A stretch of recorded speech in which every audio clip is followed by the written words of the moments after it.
नमस्कार, आप देख रहे हैं द न्यूज वर्ल्ड। मैं हूं आपके साथ मनीता उपाध्याय। आइए नजर डालते हैं हेडलाइंस पर।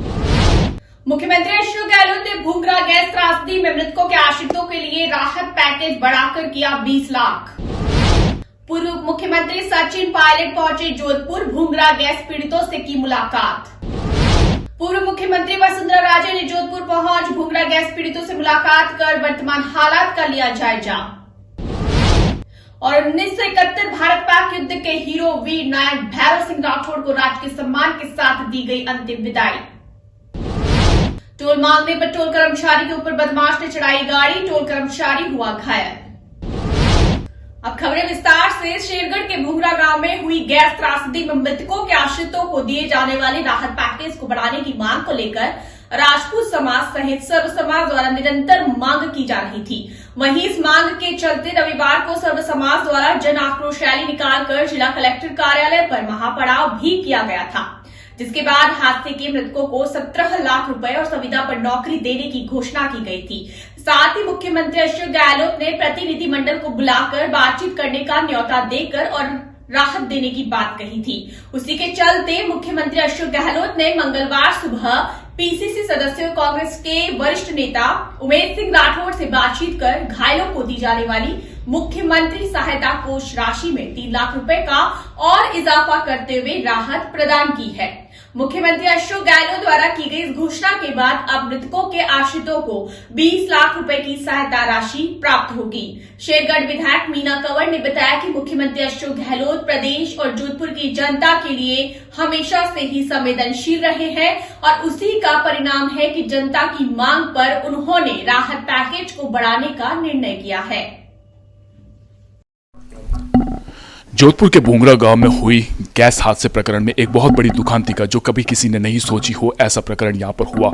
लेकिन उसके बाद मुख्यमंत्री अशोक गहलोत और राज्य सरकार के लिए बहुत बड़े सवाल जो थे वो खड़े हुए। लेकिन मुख्यमंत्री अशोक गहलोत ने संवेदनशीलता दिखाते हुए उन सभी सवालों पर एक विराम सा लगा दिया है, क्योंकि इस ताजा मामले में जो ताजा अपडेट है वो यही आ रही है इस वक्त की जो राहत पैकेज है उसको बढ़ाकर अब 20 लाख कर दिया गया है। इसके संबंध में हमारे साथ पीसीसी सदस्य उमेश सिंह और शेरगढ़ विधायक मीना कंवर मौजूद। आइए इनसे बातचीत करते हैं और जानते हैं। जी मैडम, आपके क्षेत्र में सबसे बड़ा ये हादसा हुआ, एक ऐसा हादसा जो कभी किसी ने नहीं सोचा हो। सबसे पहले आपने उसमें क्या एक्शन लिया और आपको क्या सोचा उसके बारे में? सबसे पहले जैसे ही मुझे पता चला मैं फौरन हॉस्पिटल पहुंची। मैंने वहाँ व्यवस्था कराई, इमरजेंसी हॉल में पहुंची। मैंने फटाफट बेड पे जो पेशेंट थे उनको हटाया, चादरें चेंज करवाई, नर्सिंग स्टाफ बुलाया। इसके अलावा मैंने एसपी से भी बात करी, कलेक्टर साहब से भी बात करी और पूरी परिजन पहुंचने से पहले मैंने पूर्ण रूप से वहां पर सुविधा कर दी और परिजन उसके बाद में पहुंचे। एक बहुत बड़ा हादसा जिसमें 53 लोग झुलसे थे और मौतों का जो आंकड़ा है वो लगातार बढ़ता रहा। लेकिन राहत पैकेज को लेकर भी जो सवाल है वो लगातार बढ़ते रहे। सर्व समाज इकट्ठा हुआ, बड़े बड़े नेता इकट्ठे हुए। लेकिन आज जो एक अच्छी खबर आई है वो यही है कि मुख्यमंत्री ने राहत कोष में और इजाफा किया है। उसके बारे में क्या कहेंगे? जी देखिए, ऐसी दुखद घटना आज तक कभी न हुई, न भगवान करे कभी हो। ऐसी दुखद घटना, एक बैरानगढ़ हादसा हमारे इस जिले में हुआ था। आज की तारीख में देखा जाए तो जब घटना घटी और पेशेंट जब आके भर्ती हुए और हमारे मुख्यमंत्री जी को जब पता पड़ा, वो भारत जोड़ो यात्रा में राहुल गांधी के साथ चल रहे थे, उन्होंने 10 घंटे के अंदर सुबह 9:30-10 बजे हॉस्पिटल में आकर के प्रत्येक मरीज से वो मिले। इससे दिखता है कि ऐसी दुखद भरी घटना के अंदर हमारे मुख्यमंत्री जी कितने संवेदनशील हैं। घटना घट गई, उस घटना के बाद में दुखद घटना ये है कि मृत्यु दर बढ़ती गई। उससे बहुत ज़्यादा वो चिंतित रहे। हर वक्त वो मेरे से दूरभाष से वार्ता करते रहते थे और मुझे कहा उम्मीद इनके लिए बेस्ट से बेस्ट मैं बढ़िया से बढ़िया क्या कर सकता हूँ। जब ऐसी घटनाएं होती है तो लोगों की उम्मीद बढ़ती है, मांग बढ़ती है। जब परसों हमारी रैली थी हमारे समाज की और 36 कौम के लोग, हम जब डेलीगेशन कमिश्नर साहब से मिले तो उन्होंने 17 लाख रुपये का पैकेज मुख्यमंत्री राज कोष से दिया, पर उससे हम सेटिस्फाइड नहीं थे। उन्होंने कहा मुझे 2 दिन का वक्त दो, मैं इसके ऊपर विचार करके जितना बेस्ट से बेस्ट कर सकता हूँ मैं इसमें और तुम्हारी मदद करूँगा। उसी का परिणाम आज सवेरे 7:30 बजे, कल रात को मेरी बात हुई, सवेरे बात हुई, उन्होंने अपनी संवेदनशीलता दिखाते हुए और इस ज़िले के खुद रहने वाले हैं कि मेरे ज़िले में ऐसी घटना हो गई तो मैं इस वक्त में उन लोगों की पीड़ित परिवारों की क्या मदद कर सकता हूँ। आप देखिए तत्काल रूप से 2 लाख रुपए जो मुख्यमंत्री का उससे जो मिलते थे वो उन्होंने बढ़ा करके 5 लाख कर दिए। जो पैकेज इस हादसे में 17 लाख का था वो 20 लाख का हो गया।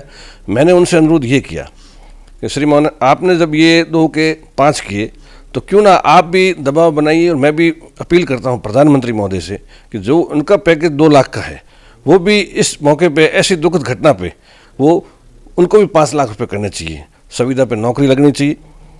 पीड़ित परिवार को जिनके मकान जल के उनके नए मकान बनने चाहिए। जितनी ज़्यादा से ज़्यादा सुविधा उन सब पीड़ितों को परिवार को मिलनी चाहिए। मैं इस मौके पर 36 कौम के लोगों को धन्यवाद देता हूं कि जब हमने धरना रैली की, जब भी सब इकट्ठे हुए, पर मेरे समाज से और अन्य समाज से लाखों रुपए इस वक्त में देश विदेश से उस परिवार के लोगों को मिल रहा है।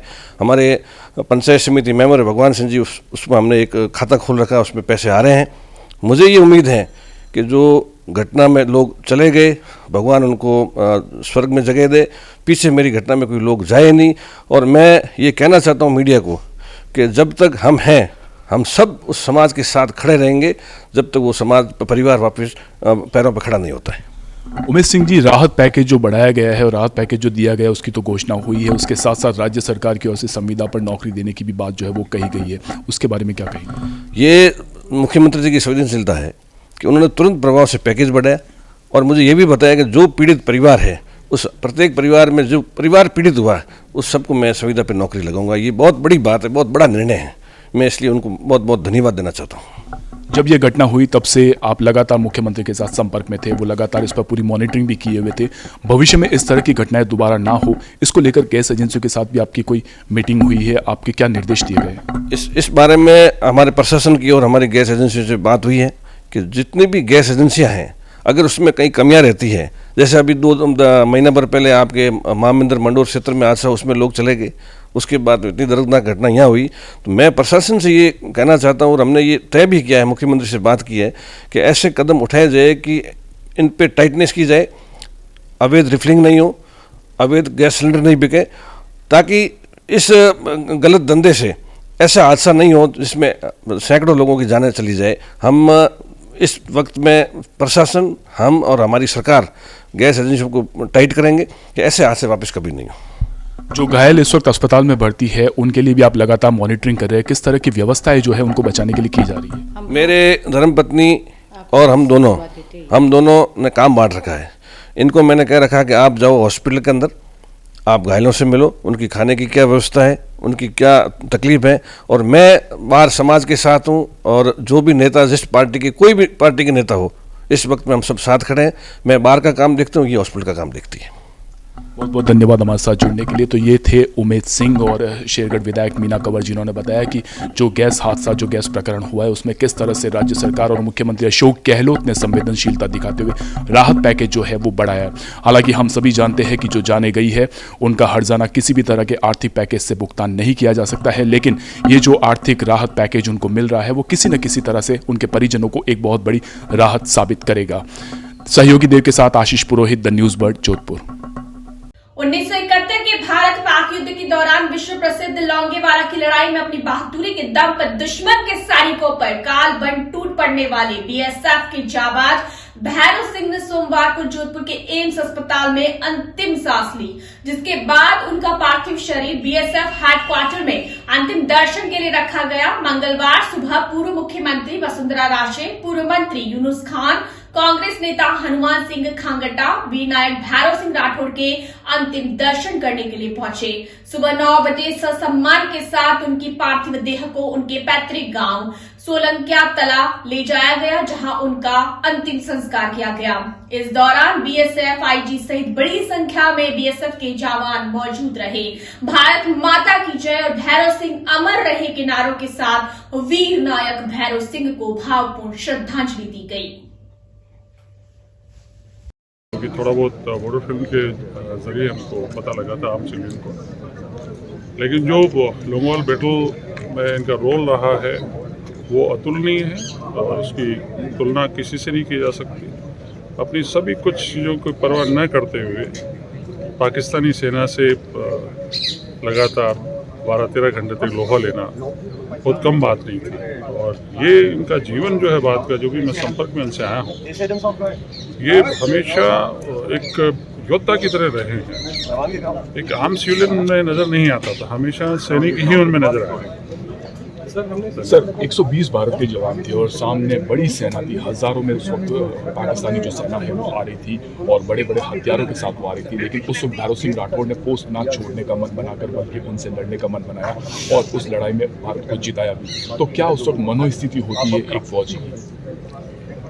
जहाँ तक, क्योंकि मैंने भी यूनिफॉर्म पोस्ट पहने काफ़ी समय हो गया, जो एक असली फौजी होता है उस वक्त उसको केवल देश दिखाई देता है, अपनी पोस्ट दिखाई देती है, वो घर परिवार और किसी चीज़ के बारे में कभी नहीं सोचता जब तक वो जिंदा रहता है या युद्ध में सफल होकर वापस आता है। उसके बाद वो घर परिवार की सोचता है, उससे पहले नहीं। सर ऐसा कहा जाता है कि once army man is always army man. तो भैरव सिंह राठौड़ जी से आप भी पर्सनली मिले होंगे, उनसे मुलाकात हुई होगी, तो किस तरह का उनका जो मनोस्थिति वो रही होगी रिटायर्ड होने के बाद भी? जैसा मैंने पहले आपको बताया कि मैं गत 3-4 सालों से उनसे संपर्क में हूँ। मैंने हमेशा उनमें एक सैनिक को ही देखा है, एक बॉर्डर सिक्योरिटी फोर्स के जवान को ही नज़र आया उनमें और कोई चीज़, दूसरी चीज़ उनमें नज़र नहीं आई। उनका व्यवहार ले लीजिए, उनके काम ले लीजिए, जो भी कुछ है, हमेशा उन्होंने अपनी पूरी ज़िंदगी जो है एक सैनिक की ज़िंदगी जी है, एक BSF जवान की ज़िंदगी जी है। सर एक आम गन होता है, वो भी चलाना अपने आप में एक चैलेंज होता है, लेकिन भैरव सिंह राठौड़ उस वक्त MMG गन संभाले हुए थे और ऐसा कहा जाता है कि 1 दर्जन से ज़्यादा पाकिस्तानी सैनिकों को उन्होंने मार गिराया था। तो वो अपने आप में कितना मुश्किल था? देखिए, जो भी BSF का जवान है, आर्मी का जवान है या दूसरी फोर्सेस के, MMG और इनमें निश्चित रूप से ट्रेन किए जाते हैं, लेकिन जिस सिचुएशन में भैरव सिंह जी लड़ रहे थे वो सिचुएशन बहुत अलग थी और उसमें अपने आप को हिम्मत बांध के दुश्मन सामने जब आपको नज़र आ रहा हो, उससे लगातार उससे फायर करना, उससे लगातार फाइट करते रहना, अपनी जिंदगी परवाह न करते, कोई तुलना नहीं। Thank you. प्रदेश की पूर्व मुख्यमंत्री वसुंधरा राजे मंगलवार सुबह विमान से जोधपुर पहुंची। जोधपुर एयरपोर्ट पर पहुंचने पर भाजपा नेताओं एवं कार्यकर्ताओं द्वारा वसुंधरा राजे का भव्य स्वागत किया गया। जोधपुर एयरपोर्ट से निकलने के बाद वसुंधरा राजे सीधे BSF हेडक्वार्टर पहुंची, जहां उन्होंने भारतीय सेना के वीर नायक भैरव सिंह के पार्थिव देह के अंतिम दर्शन कर उन्हें श्रद्धांजलि अर्पित की। उसके बाद वसुंधरा राजे सीधे शेरगढ़ भूंगरा के लिए रवाना हुई, जहां उन्होंने भूंगरा गैस हादसे के पीड़ितों एवं उनके परिजनों से मुलाकात की। इस दौरान उनके साथ पूर्व मंत्री यूनुस खान, पूर्व मंत्री राजपाल सिंह, पूर्व विधायक बाबू सिंह, निवर्तमान जिला अध्यक्ष जगत नारायण जोशी सहित कई भाजपा नेता एवं कार्यकर्ता मौजूद रहे। प्रदेश के पूर्व उप मुख्यमंत्री सचिन पायलट मंगलवार को जोधपुर दौरे पर रहे, जहां उन्होंने भूंगरा गांव जाकर गैस त्रासदी पीड़ितों को सांत्वना दी। रेलवे स्टेशन पर पत्रकारों से वार्ता करते हुए सचिन पायलट ने कहा कि शेरगढ़ के भूंगरा में बहुत ही दुखद हादसा हुआ है। उन्होंने कहा कि घटना बहुत ही गंभीर है और राज्य सरकार और केंद्र सरकार को आगे आकर विशेष सहायता राशि देनी चाहिए। वहीं उन्होंने कहा कि भारत जोड़ो यात्रा को राजस्थान में जबरदस्त समर्थन मिला है। पहले लोगों का यह कहना था कि जब यह यात्रा दक्षिण भारत से उत्तर भारत में आएगी तो उसे इतना समर्थन नहीं मिलेगा, लेकिन लोगों ने अपार जन समर्थन दिखाया है। इस यात्रा के द्वारा राहुल गांधी ने आत्मीय, शालीनता और विनम्रता पूर्वक प्यार और भाईचारे का संदेश दिया है, जिसे लोगों ने स्वीकार भी किया है। उन्होंने कहा कि प्रत्येक जनप्रतिनिधि को 15 किलोमीटर चलने का जो लक्ष्य दिया गया है वह सराहनीय कदम है और लोग जब तक जनता के बीच नहीं जाएंगे तब तक लोगों की समस्याओं से रूबरू नहीं हो सकते हैं। उन्होंने 1971 भारत पाक युद्ध में लोंगेवाला पोस्ट के हीरो रहे भैरव सिंह के निधन पर भी अपनी ओर से श्रद्धांजलि अर्पित की।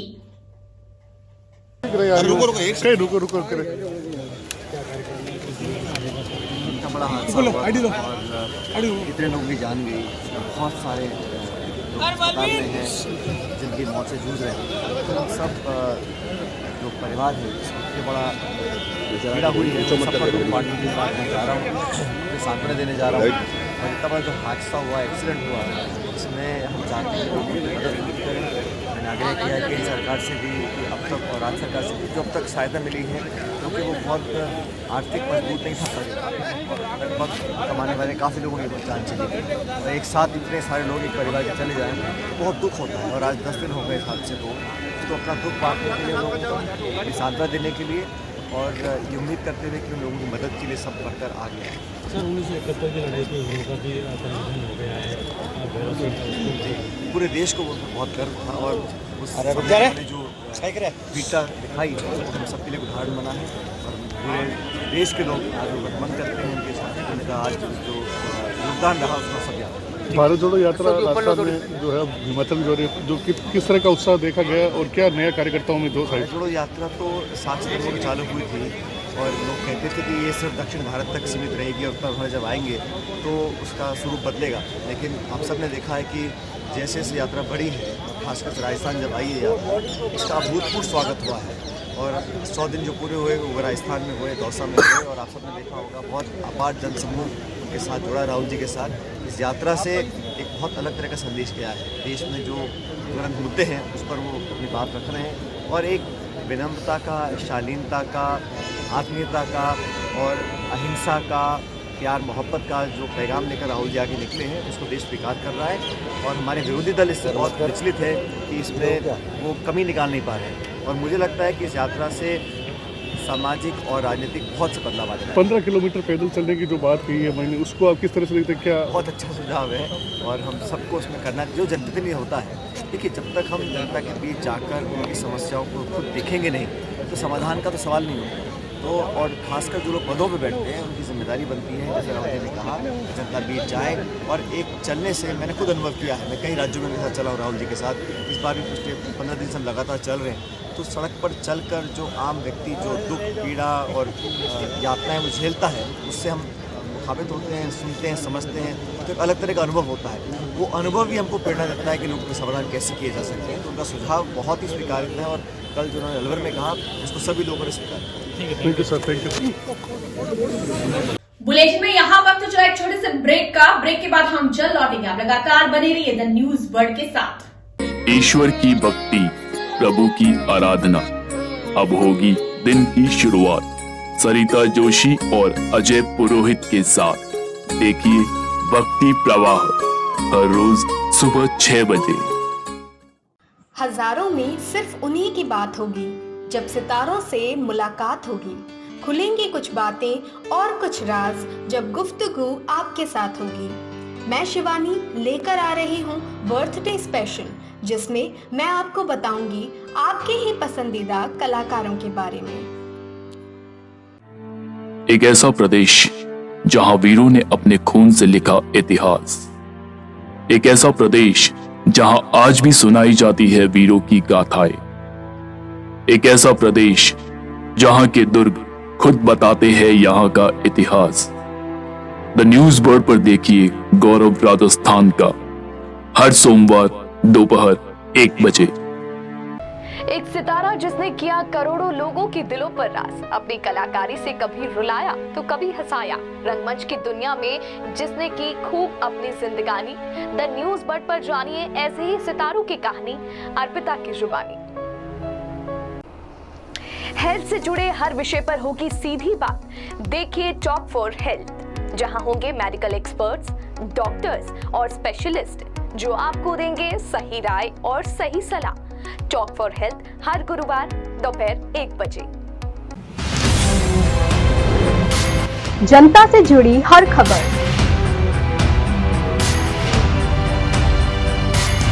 खबरों से जुड़ा हर सच,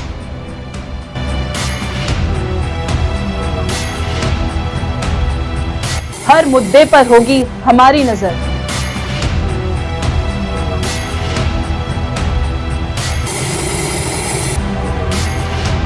हम आपको बताएंगे खबरों के पीछे का सच।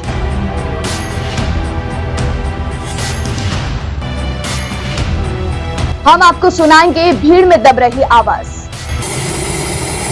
जनता के घरों से सरकारी गलियारों तक। द न्यूज वर्ल्ड, आपके बीच, आपकी आवाज। ब्रेक के बाद रुक करते हैं अगली खबर की ओर। केंद्रीय जल शक्ति मंत्री गजेंद्र सिंह शेखावत 12 के पीजी कॉलेज के छात्र संघ शपथ ग्रहण समारोह में छात्र संघ सचिवालय भवन के लोकार्पण कार्यक्रम में शामिल होने के लिए पहुंचे। उससे पूर्व सर्किट हाउस पहुंचने पर केंद्रीय मंत्री का भाजपा कार्यकर्ताओं ने गर्मजोशी से स्वागत किया। इस अवसर पर उन्होंने राजस्थान ईस्टर्न कैनाल के बारे में बताते हुए कहा कि इस परियोजना को राजस्थान सरकार ने राजनीति की गोटी बनाने का प्रयास किया है। हम प्रयास कर रहे थे कि राज्य की सरकार से राष्ट्रीय परियोजना इसकी मांग करते रहे। उन्होंने बताया कि इसमें 60% अंशदान भारत सरकार देता है, बाकी का 40% राज्य की सरकार देती है। राज्य सरकार राज्य की जनता के पैसे को जो व्यर्थ खर्च करने की बात कह रही है, इस प्रोजेक्ट को उलझाने की कोशिश कर रही है। इसे राजनीति की गोटी से निकालकर धरातल पर उतारकर काम करना चाहिए। कुछ वर्तमान स्टेटस है और क्या कुछ फायदा मिलने वाला लगता है 12 को? देखिए, ईस्टर्न राजस्थान कैनाल प्रोजेक्ट को लेकर के जिस तरह से राजस्थान की वर्तमान सरकार ने इसको राजनीति की गोटी बनाने की कोशिश की है, हम निरंतर प्रयास कर रहे थे राज्य की सरकार इसे राष्ट्रीय परियोजना दे, इसकी मांग करती रही है। मैं आपको स्पष्ट करना चाहता हूं कि राष्ट्रीय परियोजना में जो तय माने के उसके अनुरूप 60% अंशदान भारत सरकार देती है, बचा हुआ 40% अंशदान जो है वो राज्य सरकार को देना होता है। ईस्टर्न राजस्थान कैनाल प्रोजेक्ट जो पूर्ववर्ती Parvati Kali Sindhu Chambal link national perspective plan का था, उसी का एक विस्तृत रूप था। अभी हमने इसको ऑगमेंट करके रीडिज़ाइन करके और इसको नदी जोड़ो प्रकल्प के रूप में मान्यता दी है। और न केवल मान्यता दी है, अपितु नेशनल पर्सपेक्टिव प्लान जो नदी जोड़ो प्रकल्प है, उसके जो 5 प्रायोरिटी लिंक्स हैं जिन पर भारत सरकार सर्वप्रथम प्राथमिकता से काम करना चाहती है, उसमें सम्मिलित किया है। जिस तरह से प्रायोरिटी लिंक्स में सम्मिलित होने के बाद केन बेतवा में मध्य प्रदेश और उत्तर प्रदेश ने समझौता किया, वहाँ 45,000 करोड़ की परियोजना प्रारंभ हो गई है। ठीक उसी तरह से राजस्थान को मध्य प्रदेश के साथ में तुरंत वार्ता करके इसको जो है अपनी समाधान जो बॉटलनेक है उसको समाप्त करना चाहिए। और उसका लाभ ये होगा कि जो परियोजना 45,000 करोड़ रुपए की परियोजना ERCP की जो चर्चा करते हैं, रीअलाइनमेंट के साथ में उतने ही बेनिफिट्स पे वो परियोजना मात्र 22-23 हज़ार करोड़ रुपए में पूरी होगी और उसका 90% अंशदान जो है वो भारत सरकार की तरफ से होगा। तो राज्य सरकार राज्य की जनता के पैसे को जो व्यर्थ खर्च करने की बात कर रही है और अन्यथा इस प्रोजेक्ट को उलझाने की कोशिश कर रही है। मुझे लगता है कि अब राजनीति की गोटी से बाहर निकाल करके इसको धरातल पर उतारने के लिए काम करना चाहिए। जिस तरह से ईस्टर्न राजस्थान कैनाल प्रोजेक्ट को पोर्ट्रे यहाँ राज्य सरकार ने किया है, पिछले दरवाजे से अभी उसको वापस रीअलाइन करके और अलग अलग फेजेस में करने की भी राज्य सरकार ने योजना बना ली है। और उन्होंने वेबकॉस को इसका रीअलाइनमेंट करके इसका फेज 1 सिर्फ जो है 3 जिलों तक ही सीमित रखने जितने बनाने का प्रस्ताव भिजवाया है। मुझे लगता है कि पिछले दरवाजे से जो धोखेबाजी राजस्थान की जनता इन 13 जिलों के साथ में कर रही है, राजस्थान की जनता जब इसे समझेगी तब राजस्थान की जनता इसका पाई का हिसाब इनके साथ में करेगी। सर 500 रुपए। जालौर जिले में आए दिन बदमाशों के हौसले बुलंद होते जा रहे हैं और ऐसे में एक और ताजा मामला जालौर के मांडवला टोल प्लाजा पर सामने आया है। दरअसल टोल प्लाजा पर देर रात को 10 बजे टोल कर्मचारी की ओर से वाहन चालक से टोल मांगा जाता है तो गाड़ी में सवार बदमाश टोल देने की जगह टोल तोड़कर भागने का प्रयास करता है। तब टोल कर्मचारी बदमाश की गाड़ी के आगे आ जाता है और बदमाश कर्मचारी पर गाड़ी चढ़ाता है, जो तस्वीरों में साफ तौर पर नजर आ रहा है, जिसमें टोल कर्मचारी गंभीर रूप से घायल हो जाता है। वहीं सूचना पर बिशनगढ़ पुलिस मौके पर पहुंची और घायल कर्मचारी को जालौर राजकीय अस्पताल में भर्ती करवाया गया है, जहां पर उसका उपचार जारी है। फिलहाल पुलिस पूरे मामले की जांच कर रही है। श्रीगंगानगर जिला भाजपा द्वारा भाजपा कार्यालय में प्रेस वार्ता का आयोजन किया गया। प्रेस वार्ता को संबोधित करते हुए भाजपा जिला अध्यक्ष आत्माराम तरण ने आरोप लगाया कि राजस्थान की कांग्रेस सरकार के 4 साल पूर्णतया विफल साबित हुए हैं। कांग्रेस सरकार के इन 4 सालों में राजस्थान में जंगल राज, कुशासन और भ्रष्टाचार का बोलबाला रहा है। कांग्रेस की 4 साल की उपलब्धियां यह है कि आज Rajasthan national crime bureau report के अनुसार अपराधों में नंबर 1 पर है। योजनाओं का नाम बदलने में भी राजस्थान 1 नंबर पर है। अभी तक कांग्रेस की सरकार ने आयुष्मान भारत योजना, अन्नपूर्णा रसोई योजना और भामाशाह योजना का नाम बदलकर झूठा श्रेय लेने की कोशिश की है। तरण ने कहा कि किसान कर्ज माफी, बेरोजगारों को नौकरी देने, युवाओं को बेरोजगारी भत्ता देने और बिजली के मूल्यों में वृद्धि न करने की वादा खिलाफी करने में भी राजस्थान की कांग्रेस सरकार नंबर 1 पर है। जिला अध्यक्ष आत्माराम तरण ने बताया कि 4 दिसंबर से 14 दिसंबर तक जिले में अग्रिम वाहन के द्वारा 6,962 किलोमीटर तथा रथों के द्वारा 5,775 किलोमीटर की यात्रा की गई। इस दौरान जिले में 50 किलोमीटर की पदयात्रा भी की गई। जिला अध्यक्ष तरण ने कहा कि इस दौरान 218 सभाओं, 239 स्वागत, 98 नुक्कड़ सभाओं, 35 किसान चौपाल, 10 युवा चौपाल और 16 ओबीसी मोर्चा की चौपालों के द्वारा लाखों लोगों से संपर्क किया गया। उन्होंने कहा कि कांग्रेस सरकार की विफलता इस बात में दिखाई देती है कि भाजपा को इस जन आक्रोश यात्रा के दौरान जनता से लगभग 60,000 शिकायतें प्राप्त हुई है। प्रेस वार्ता में जिला महामंत्री प्रदीप धरण, एडवोकेट जिला उपाध्यक्ष शरणपाल सिंह मौजूद रहे। 10 दिन का पूरा करना जरूरी था हर विधानसभा में। एक जगह 11 दिन भी लगे, हमारे जिले में भी 2 विधानसभा ऐसी रायश्रीनगर और साधुनगर, वहाँ 11 दिन लगे। नमस्कार। जिस दिन से हमारी शुरुआत हुई, इसमें मकसद यही था, गांव ढाणी और शहर के अंतिम छोर पर बैठा व्यक्ति जो है, जिसको बिजली का मीटर खराब है, जिसके पानी नहीं आ रहा है, राजस्थान सरकार की जो घोषणाएं की थी उस पर घाटों पर कितना काम हुआ, कितनी फलीभूत हुई। जो इन्होंने छोटी घोषणाएं की, चाहे किसान कर्ज माफी, बेरोजगारों को नौकरी देना या बिजली के मूल्य नहीं बढ़ाना, हमारे सारे कार्यकर्ता। आप सभी का भी स्वागत है। जैसा कि जनक्रोश यात्रा के बारे में आज प्रेस वार्ता रखी गई है, इसमें बहुत ही एक ये यात्रा महत्वाकांक्षी योजना बनाकर जिस तरीके से हमारे प्रदेश नेतृत्व में यह योजना तैयार की, इसमें पूरे राजस्थान में विधानसभा क्षेत्र में यह यात्रा निकली है।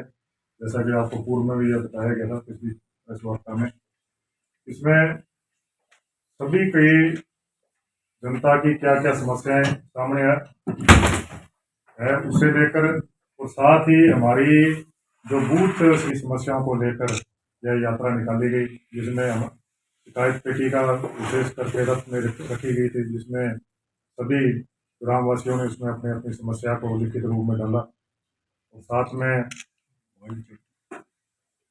और मिस कॉल नंबर हमारी यात्रा के साथ एक प्रदेश नेतृत्व ने हमें जारी किया था, उसे भी बहुत ही उसी दिनों बाद में पीलीभीत में एक जनसभा को भी संबोधित करेंगे। अपनी सभा करने के बाद 27 तारीख को अपने अनूपगढ़ विधानसभा की महाजन आक्रोश रैली होगी। 28 को कर्णपुर विधानसभा की महाजन आक्रोश रैली होगी। 29 दिसंबर को सूरतगढ़ विधानसभा की महाजन आक्रोश रैली होगी महासभा से। 30 तारीख को साधुनगर विधानसभा की महासभा होगी। 31 तारीख को गंगानगर विधानसभा की महाजन आक्रोश महासभा ये होगी। हर विधानसभा वाइज ये होगी। इसके अंदर अभी पूनिया जी का कार्यक्रम 24 के लिए है। आगे आने वाली सभाओं के अंदर भी हमारे प्रदेश के बड़े नेता के शेड्यूल बन रहे हैं। जिस तरह 2 दिन से मैं दूसरे जिलों में देखा, वहाँ जा रहे हैं सारे, तो उनका जैसे जैसे शेड्यूल आएगा हम आपको प्रेस को सूचना दे देंगे कौन से नेता उसमें आ रहे हैं। लेकिन बदल बदल के सारे नेता उसमें आएंगे, चाहे विपक्ष के नेता है और दूसरे बड़े पदाधिकारी, सभी लोग आएंगे, केंद्र के मंत्री है। अंत में हेडलाइंस एक बार फिर से। मुख्यमंत्री अशोक गहलोत ने भूंगरा गैस त्रासदी में मृतकों के आश्रितों के लिए राहत पैकेज बढ़ाकर किया 20 लाख। पूर्व मुख्यमंत्री सचिन पायलट पहुंचे जोधपुर, भूंगरा गैस पीड़ितों से की मुलाकात। पूर्व मुख्यमंत्री वसुंधरा राजे ने जोधपुर पहुंच भूंगरा गैस पीड़ितों से मुलाकात कर वर्तमान हालात का लिया जायजा। और 1971 भारत पाक युद्ध के हीरो वीर नायक भैरव सिंह राठौड़ को राजकीय सम्मान के साथ दी गई अंतिम विदाई। टोल मांगने पर टोल कर्मचारी के ऊपर बदमाश ने चढ़ाई गाड़ी, टोल कर्मचारी हुआ घायल। बुलेटिन में फिलहाल इतना ही। आप लगातार बने रहिए द न्यूज बर्ड के साथ। तब तक के लिए हमें दीजिए इजाजत। नमस्कार।